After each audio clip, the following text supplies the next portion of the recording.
Got everything recorded. My name is Andrea Sellers, and I am the Assistant Director for Regional Engagement. I am so excited to be able to do this program to help our alumni and friends commit to their resolutions and feel supported by NC State University. Today, we are so grateful to be partnering with many campus partners, specifically with the university libraries. So without further ado, I am going to go ahead and hand over the reins, but thank you all for joining us today so you can learn a few tips and tricks for how to integrate reading more into your daily habit. Great, thank you so much. Hi everyone, my name is Amelia Midgett-Nicholson, and I am the Community Engagement Librarian at NC Live, which is within the NC State Libraries department. And just wanted to note that we do have a Go link on the bottom of this screen. So if you'd like to follow along or save these slides for later, there's a lot of great information in it. You can do so by following that link on the bottom. So these are all of us that you'll hear from today. So I'll be presenting first, and then Kerri, if you want to introduce yourself as well. Yeah, so my name is Kerri. I'm Kerri Brown Parker, and I work for the College of Education. And if you, when you were a student or if you were at NC State ever and you came up in Poe Hall to the 4th floor, we have always had an education library that's kind of like, sometimes shows up on like hidden features of NC State or things like that. And so it's been remodeled recently. So there's a picture of it behind me. It's virtual. I'm not actually there, but we have lots of children's books and YA books, and we focus a lot on getting our future teachers to hopefully love reading and share that idea of pleasure reading with their future students. And so I'm here to kind of speak to that after Amelia talks about some of the resources that you can get from NC Live. Awesome. So I'll get us started. So we wanted to start, when thinking about reading resolution, first step, finding books to read, making sure that you know how to access books, especially during the pandemic. A lot of things are a little bit different than maybe they used to be when you went to the library or got a book. So we're going to talk through some options available for online reading, in-person reading, physical books reading. So lots of options, and I'll be talking you through some of that. So the first big question is, are you going to buy a book or borrow a book? So there's certainly pros and cons to both options. I'll be mostly focusing on your options for borrowing books through your local library, or if you're affiliated with the university, you can use the university library as well. If you are interested in buying books, there's, of course, we're all using Amazon and online sellers to get a lot of things this year. I did want to mention that independent bookstores are also selling books online, and you can get them shipped to your house.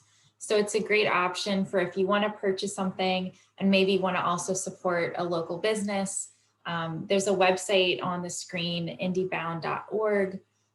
Where they have this great tool to find your local independent bookstore based on your zip code. So if you're not sure which bookstore is the closest to you, use that tool and you'll be able to find out. So my quick plug for independent bookstores, and then we'll get back to libraries. So for those of you in North Carolina, NC Live is an organization that provides electronic resources to libraries. So if you've been to a public library or used resources at a university library in North Carolina, you may have already been using NC Live resources. So NC Live, we are a library consortia. So we have been around for 24 years and have a membership of libraries from 4 different communities across North Carolina. We have public libraries, UNC system libraries, community colleges, and independent colleges and universities. So chances are, if you go to a library somewhere in North Carolina, they're probably an NC Live member, and you'll have access to everything in the NC Live collection. So what kind of things are in the NC Live collection? Well, first of all, there's a lot of them. We have over 1.6 billion items in our collection, 1.6 billion. So that's a really hard number to conceptualize, but it means that we have something hopefully for everyone. We have online articles, videos, ebooks, we have language learning tools, historical documents and newspapers. So in a moment, I'll talk more about all the kinds of subjects we have, the different formats. But just know that if you are using a library in North Carolina, your local public library perhaps, maybe it's hard to get there right now in person to check out materials, or maybe they have a smaller selection of in a certain area than you'd like. Just know that you have access to this really big collection of materials for free at home, wherever you are. All right, so what kind of things are in our collection? As I mentioned, we have something for everyone. Today we'll be focusing more on ebooks and audiobooks to kind of kickstart your reading resolution. But we did want to mention that reading is happening all the time, not just when you're reading a novel or reading a nonfiction title. We read articles, we read magazines, newspapers. Every time you read an email, you're reading, right? So there's lots of ways to try to get to a reading goal and to value the reading that you're already doing. So if you're interested in sort of other types of reading materials, look to NC Live. We have resources for career and job prep, testing prep. If you're working with children or if you have young kids at home, we have a lot of great resources for K through 12 homework help, as well as just fun books and fun videos for kids to watch and read. For those of you who are interested in your family history or in local North Carolina history, we have a lot of great resources for that. We have Heritage Quest, where you can look at historical documents, family, and sort of dive into your family tree. We also have the North Carolina Historic Digital Newspaper Collection. So thousands and thousands of newspapers from across North Carolina, both the bigger ones and then the really small local papers we have digitized, and you can access and you could find your high school graduation if you were from North Carolina. There's a lot of yearbooks as well, so you could really go down memory lane if you wanted in our resources. So I'm not going to go over all of this, but there's a lot of awesome stuff. Oh, one other thing, language learning. So that's sort of one of my resolutions this year, is to finally really learn Spanish. In language learning, we have a language learning tool called Transparent Language, which is really awesome. There's a website as well as an app, so you can learn on the go or learn on the computer.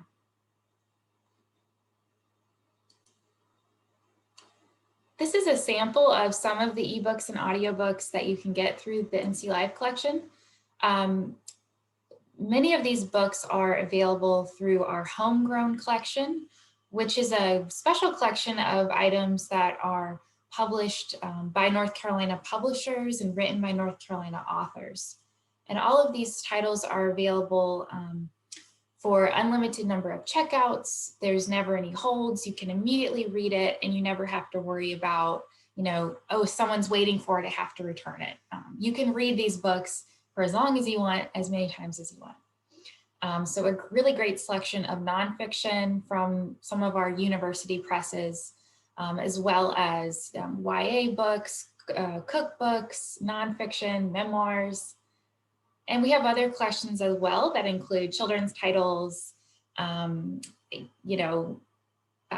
and wellness titles. So we have both classics and new titles as well. So hopefully this gives you a taste of some of the ebooks and audiobooks you can get through us.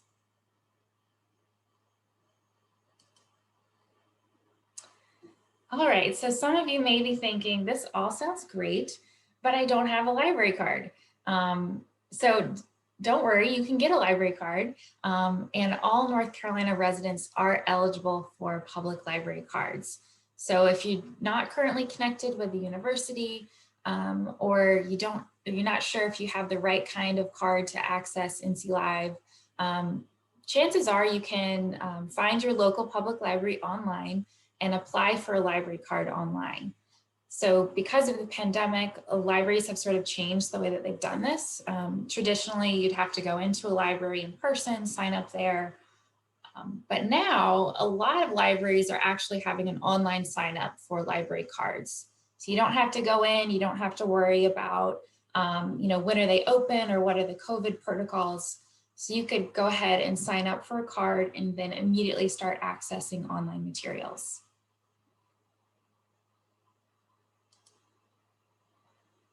And once you have that library card and that library card number, or if you're a student or a university affiliate, if you have your login information there, you can log in to NC Live and start accessing this collection.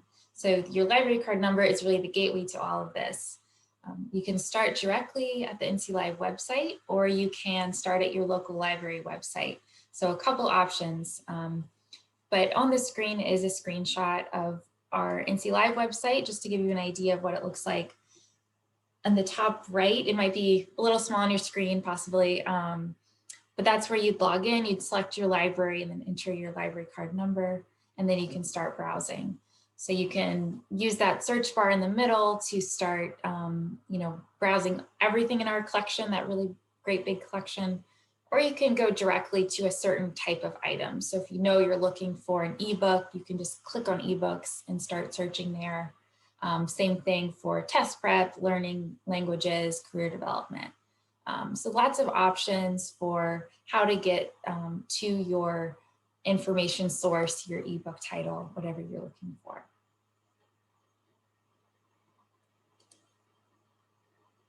So I talked a lot about online resources, things you can get through NC Live. I did want to mention that libraries are open. So things may be a little bit different, hours may be different, protocols may be different, but libraries are very much open. These photos are from Chapel Hill Public Library. They have this really great teen reading room that has these big windows and you can see it as you go into the entrance. And they've done a great job of, having displays so you can still sort of browse when you show up to pick up books. And they have curbside pickup. And you can always call, place an order online.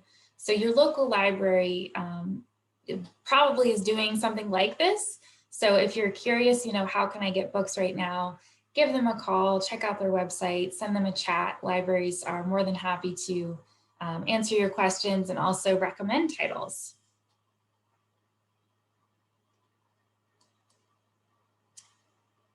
So these are some of the apps that you may have seen for ebooks and e-audiobooks.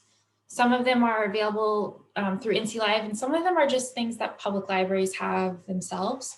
So you've probably seen, if you're using a public library in North Carolina, you've probably seen Hoopla, Libby, Overdrive, NC Kids Digital Library.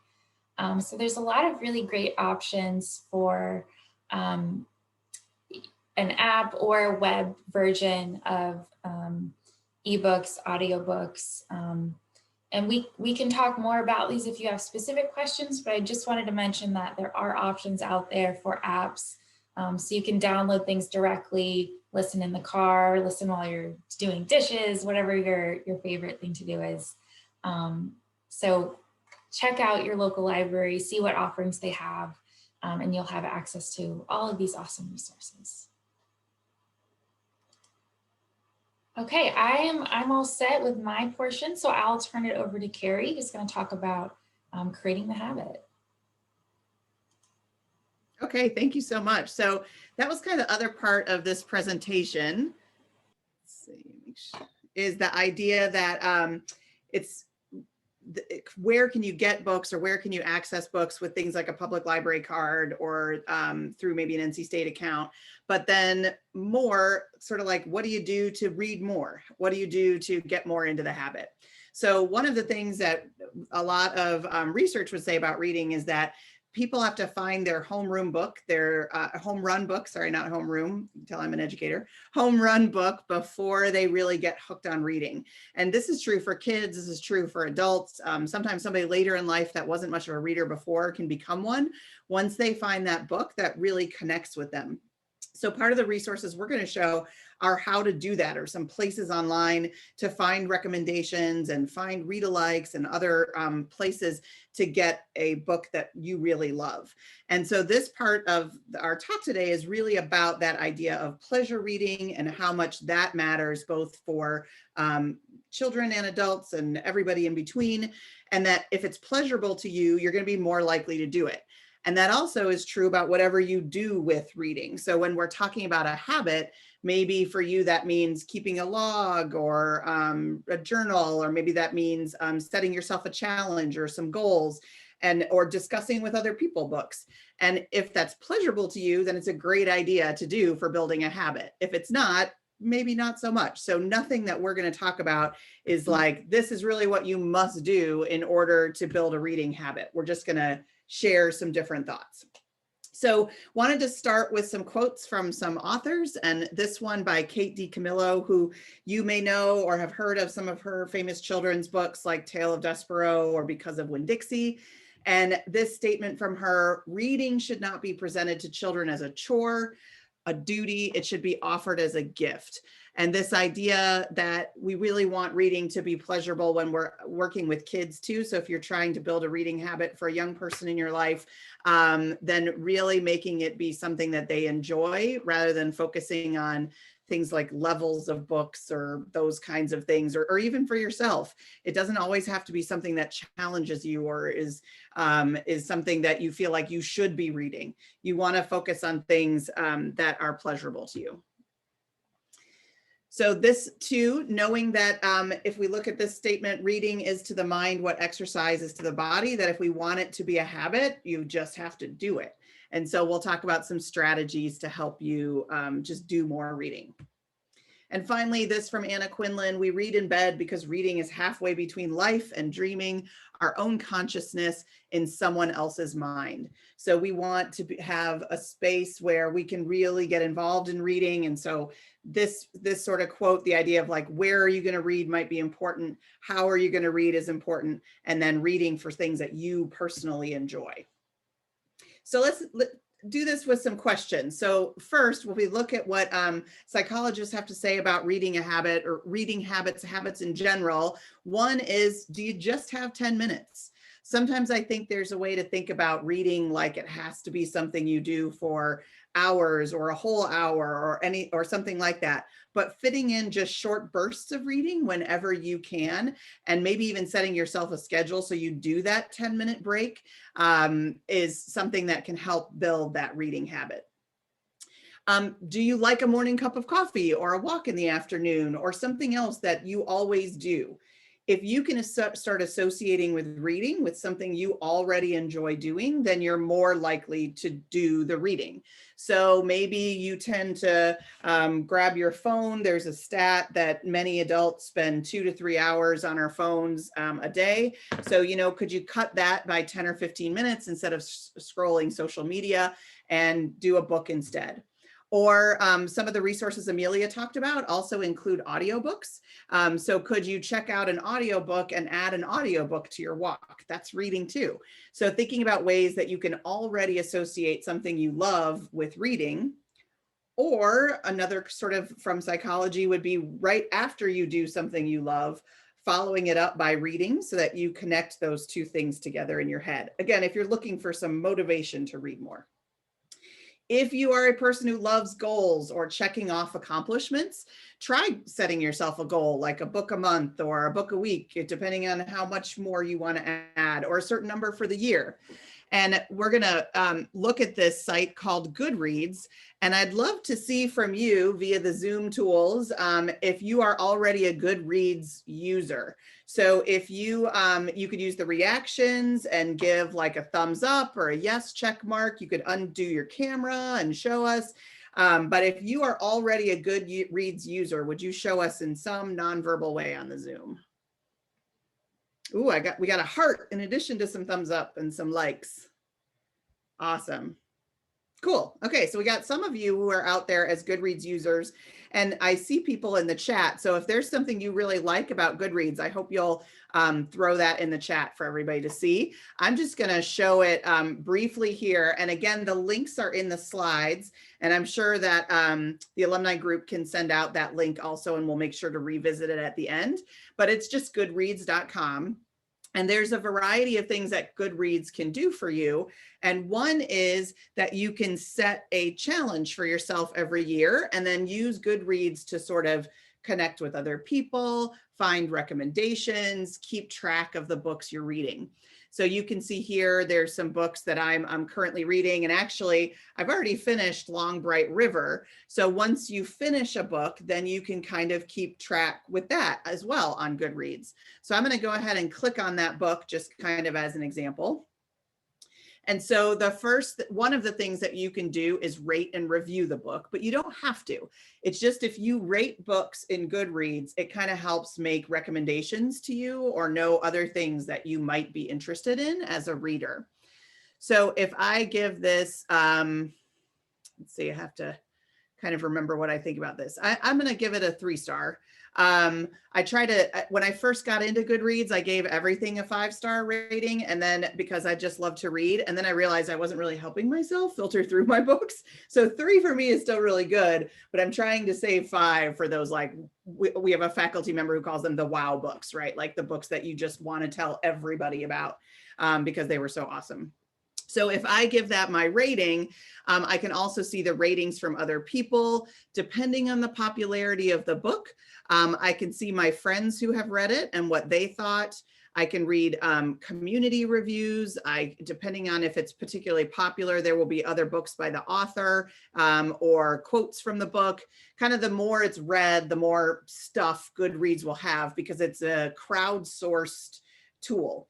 So versus this being sort of like experts in something, Goodreads is a little bit more about what's popular because it's going to come from crowdsourcing. And so we'll also talk about some other places to look for things that aren't necessarily just based on popularity, because that can limit us from finding some really cool stuff that's out there. So this is what the reading challenge page looks like if you wanted to actually join like an online book club where everybody is doing a reading challenge. So you set your own goals, but then this is a place where you can post and kind of get comments from different people on books. And if I start at the home page for Goodreads, I've not currently challenged myself. I should, but I haven't. But this is where you could get started with a reading challenge. And if you are a Kindle user, it will also, like anytime I just start reading a book, my Goodreads and my Kindle account talk to each other. So it kind of makes the tracking a little bit easier if you're a goal setter and that's something of interest to you. So Goodreads, great for adults.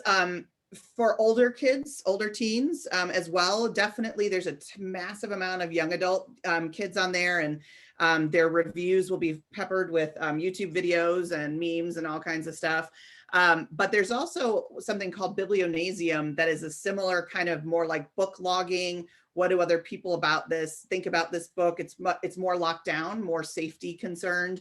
And so if you wanted to get your kids tracking books some way, or you have young people in your life, you also might be interested in checking out Biblionasium.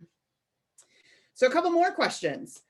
Do you always have your book? That is one of the key ways to reading more. So that might be you carry a hard copy around with you in a bag or purse or whatever. But also if you haven't explored ebooks and you've thought about it, the fact that you can have an actual ebook device, but also if you have a phone of any decent size, you can read on the phone and then also have an audiobook version for your walk. If you're choosing to buy books, you can buy something where it keeps up your audiobook with your ebook reading, so it keeps track of both. Not that I don't also enjoy print books, but I will say the convenience and always having it with me part of e-readers has really made an impact on how much I read. So that would be something to think about. Do you know that you are allowed to quit a book? I think this is one of those things that sometimes we feel like once we start one, we absolutely have to finish it.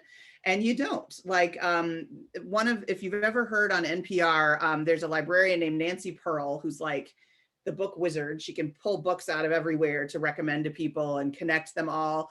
And one of the things she has like a 50-page rule. I told my mom it had to be a 100-page rule. Maybe, I don't know if that was the teacher in me, but whatever your rule is for yourself, if you're not loving that book by then, it's not an assignment, it's not a rule, you can stop it, it's okay. So if you get that out of this presentation, we give you permission to quit a book and move on to something that might be a better fit or a better match for you. So then the next kind of question is, do you know what you want to read next? So we just looked at Goodreads. Goodreads will make recommendations to you. Again, when you first sign up for a Goodreads account, it will ask you to review some books, and it'll start with some classics that people may have read or heard of, and then move into more complicated books. And that's so that it can make other recommendations for you. So you'll see over here on the side, recommendations because you read this, you might like that. They have their own sort of popular choice awards. So that's one place to go. Another one of my favorites is the NPR Book Concierge. And if you haven't used this before, they've been running it since 2013. It's got a really nice, slick interface and some great suggestions for each year. And obviously, if you're in the 2020 section, they're newer books. They're going to be more, if you buy books, they're going to be more expensive. But if you've never used this before, you may find some really great finds by going back a few years. So the way this works is there's some really good filters over on the left side for sort of some general things that people are interested in. So I've already narrowed this down by clicking on sci-fi, fantasy, and speculative fiction because I'm a sci-fi lady. But you could also add like kids books and see if they have any sci-fi books that also fit for kids. Or you could pick for history lovers and for art lovers, so that the books that fit those categories come up. So when you're scrolling through, obviously they've got the great cover views, they've got some other information, and I'll pick the one, I think it is from this year that I'm reading right now, which you may have seen on my Goodreads list. Well, I don't know where it is. So I'm just gonna pick another one as an example. So I'll pick Little Eyes. So when I pick this book, it's got just a nice brief review from the NPR contributor who they helped select this book for the list. And then below that has some links, like there are ways to actually connect it or search for local libraries. And depending on how their catalogs work, you can see if it's available. You can also go ahead and see if you can buy it from some different places or connect right to your Goodreads to read some additional reviews, because they will only have this one particular review on that NPR Book Concierge. So the other place we wanted to dive into a little bit is another resource that's provided by NC Live. It's pretty extensive and it's called Novelist. So when you go to Novelist from the NC Live page, or if you were to click on this link from the presentation or the resource page, you'll be asked to log in. And I have already got mine open because I wanted to jump ahead past that login part. But whoops, see, there we go. That's why I wanted to jump past it. So we'll see if let me get back there. I may have to log in. And in my case, because I'm currently working at NC State, it's going to ask for like my Unity ID stuff, but I also, anytime I want, can just use my public library card number. So it works either way. All right, so here's what Novelist looks like. So you will notice there's some similarities between Goodreads, but the difference being that this one isn't necessarily going to be it's going to have information about what's popular or what's a bestseller, but also may be able to help you find some additional books that you wouldn't have found before. So the default starts with some recommended sort of big general genre kinds of reading categories, and you can narrow it by specific age range. There will be kind of this in the mood for, and you can keep clicking around until you find interesting things that are good for you. You can also search for specific books. So I'll just use this one as an example. This book is Legend Born. There just recently were new American Library Association awards that came out, and Legend Born won the John Steptoe New Author Award, which is sort of part of the Coretta Scott King. She's a local author. The book starts out on UNC Chapel Hill's campus, which is really cool. And we're hoping to be able to bring her maybe this summer to NC State to do some stuff. So yeah, hoping. So Legend Born is awesome. And here I wanted to use this as an example to kind of show you what you get from Novelist. So when I pull up this particular book that I am interested in finding out more about, I get a nice summary first. I do find out if it's an award winner. I find out some of the general information about the characters, about the tone of the book, maybe who it's most for. I can jump right to reviews. And I love this part at the bottom. So if I've read this book, this is going to give me some things to think about, like, what did I really like about this book? Well, maybe what I really liked is that it's culturally diverse. I really liked that it's fantasy fiction, and I'm into world building, that whole thing where you really have to like learn all the features of the world and that kind of part of fantasy writing. So if I select those and search, it's then going to search through the big Novelist database for all other books that fit those particular types of the book I already liked, Legend Born. So that's a really useful way to find additional sort of potential home run books, suggested books for you. Then there are read-alikes, and the read-alikes appear on every side. This is, I feel like, almost like my, it's like my cheat sheet for when I'm a librarian and I'm trying to help somebody pick the next book they'll like. But that's great for me as a reader as well. So it may be that, again, I've read one book and I liked it so much, but now I don't know what else would fit. So then they are going to have some suggestions of read-alikes here. And I also loved Children of Blood and Bone, and there that is on the list. So they'll have some other books that I might be interested in because I liked Legend Born. So again, really multiple ways to use Novelist. You can filter on the left. You can also do a search. So my son, who's 9, is always looking for books about magic. So if I search for magic, then I get additional filters on this left side. So I can now narrow my list by age ranges, by things that got like a starred review. So meaning that somebody thinks it's a good book. I can focus down into the way it's written, into its time period, all kinds of different information to get myself to those potential books I'll love. So Novelist is not necessarily the place you find the book, neither is Goodreads, or I mean, you actually read the book, neither is Goodreads or the Book Concierge, but they are places that then you can go to libraries or bookstores or wherever you get your reading materials to find your next really great read that you're going to love. Another suggestion for reading more would be then to keep track of that somewhere. So again, if you're in Goodreads, or using a combination of these services, one of the things you can do in Goodreads is mark a book as want to read. So the next time you're ready to find something in the library, you can go back and check out your want to read list. You can, I'm a big fan of all things Google tools, and that's partially from being at NC State, but Google Keep is just like my favorite little side Google tool that not a ton of people may know about, but it's got, it's a great way to, and you're gonna see my scary to-do lists, but it's a great way to keep lots of to-do lists and color code them and check things off, works on a mobile device. So you could create a to-read kind of list if you wanted to from in a place like Google Keep or some other digital place. So those first kind of sets are, again, back to like finding your home run books, setting some goals, and maybe keeping track somehow of what you're reading. And the other piece that you may be interested in, if it's pleasurable to you, is the idea of building a community around books. And so Goodreads in and of itself is a way to build community, because you can see, you can friend other people. It's sort of like social media, like Facebook or Instagram or something for books and for readers. So you can friend other people, see what they're reading, comment to them. There are Facebook book clubs, and this link has a list of people that meet in a small Facebook group just to discuss books.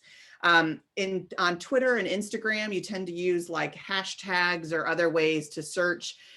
So like you may have heard Reese Witherspoon does a big book club now. And so she starts hashtags and things for books that the group is currently reading. And so then people tweet about it and add those parts to their tweet. So then they can find other things that people have said about that particular book or how they're connecting. And so sometimes, like in this case, that book Outlawed that her group is doing. So every tweet will have that hashtag and then Outlawed on it. And so this is one that just anytime somebody has something to say about the book, they could add that hashtag. Sometimes people actually meet virtually on Twitter at a certain time of day on like on 8 o'clock on a Saturday or something. And then they tweet a specific hashtag every time they comment, so that it's almost more like a live stream of texting with other people who are interested. And there are some of those groups mentioned in this particular list that's linked here. I also kind of wanted to throw out for introverts out there that some people do a silent book club, especially once we can get more back together, or if you're going to meet in a socially distanced way. And the idea of a silent book club is a book club where people actually need the time to read and they just love doing it with other people.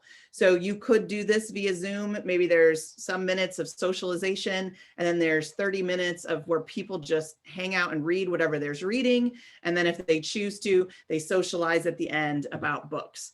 So there's community where it may feel like I have to have read the book and have insightful things to say. And if that's not for you, the Silent Book Club is kind of running. You can even find Silent Book Club groups by going to this link or considering starting it your own. So it doesn't have to be about you talking to other people if that's not your thing. The idea is to find what you find pleasurable about reading in terms of what you read and what you do with what you read. So this page has the resources, all the links in one place. So if you do go to the link, and we can put that in the chat in case you missed it at the beginning. Read more. So if you go to that particular link, this slide has all of the links, but you could scroll through if you're interested. And I'm going to point out too that I did not go through in depth. So the purpose of this wasn't really to talk about kids and building kid reading habits, but that is a focus of an organization or group research group at NC State and our college called Wolfpack Works. And they suggested 2 links here. It's this K-3 family reading activities and pre-K 6th grade reading. It involves some of our researchers, some folks from William and Mary, a few other places, and has a collection of resources that if you're looking for ways to help kids read at home or connect more with kids and reading outside of school, you may find some interesting resources there. So that is our whirlwind tour of Read More. And Amelia and I would love to answer questions. I've seen the chat going and people commenting about how they use these different tools. And I'm sure either of us are happy to answer questions about what we've talked about.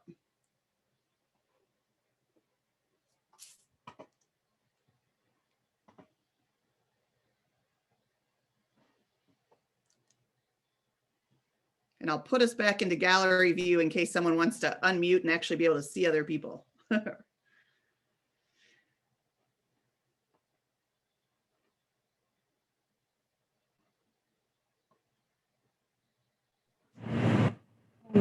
you hear me? I have a question. Yes, sure can. As an NC State alumni, can we access NC State library books? Or do you have to be a student? So, Kerri, you can speak to that, right? Okay. Yes, that's a great question. Basically, we have an opportunity through our Friends of the Library program that if you're an alum or a community member, you're more than welcome to join the Friends of the Library. Once you're a library member, you have the option to basically purchase a borrower's permit, and that allows you to borrow books through the libraries, as well as access some journals and databases that are available to our community partners and community. So that is an option, and I'll drop a link in the chat too with that information. So thank you.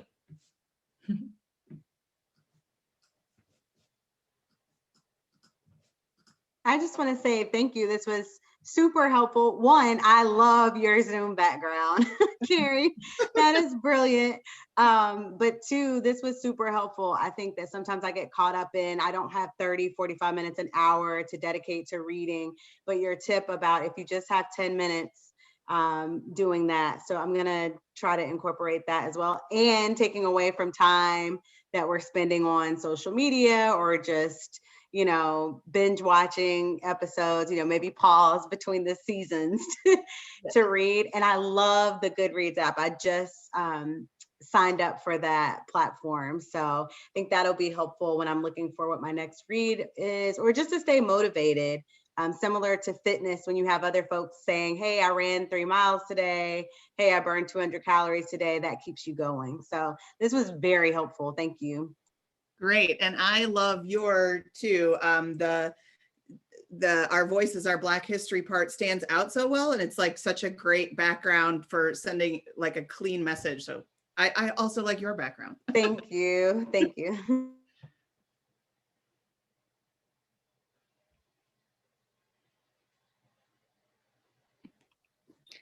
Hey, Kerri. Yes. Brown Parker, this is Marion.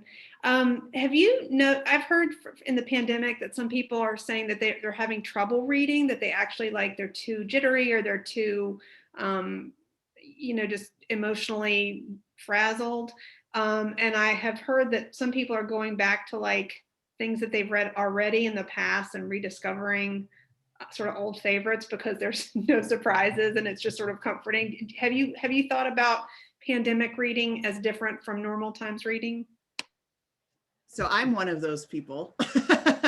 I really struggled for a while. And I think in part it's because I also think if you're in a role where you're supporting others, which is kind of, I think, our role as librarians. And also I'm a tech person for our college, and obviously that's been intense.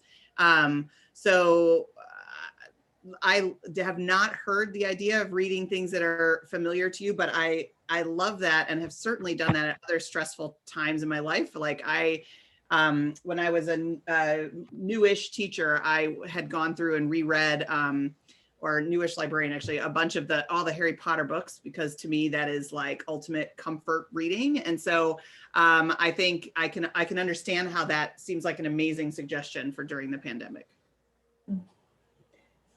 Yeah, I would agree with that. I've had it's been, I think for me to read, I have to have some sense of relaxation, and it's been hard to relax fully.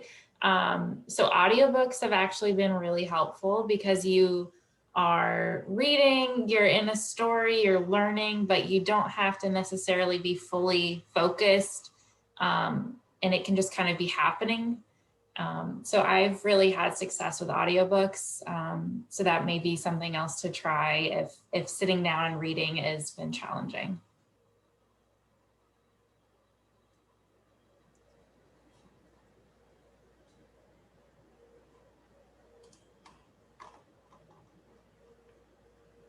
All right. Well, if we don't have any additional questions, I want to thank everybody for joining us, and I'm going to pass it over to Kerri Myers real quick before we head out. All right, everyone. Well, I wanted to say thank you to the Alumni Association and to Kerri and Amelia for helping pull this together today and inviting all of our alumni and friends to join us in this virtual setting. So thank you for joining us. And I wanted to just do another little pitch for additional programming that we're hosting in the spring. Along with the Alumni Association, we'll be hosting a campus history series, and then we'll also be hosting a modern libraries series. So we're taking you virtual outside the state to visit some modern libraries around the country. So we're excited about that. And I did drop some links into the chat about our library events, our Friends of the Library program, and additional Alumni Association information. So we really appreciate everybody being here today, and have a wonderful afternoon. Thank you. Thank you. Bye, thanks.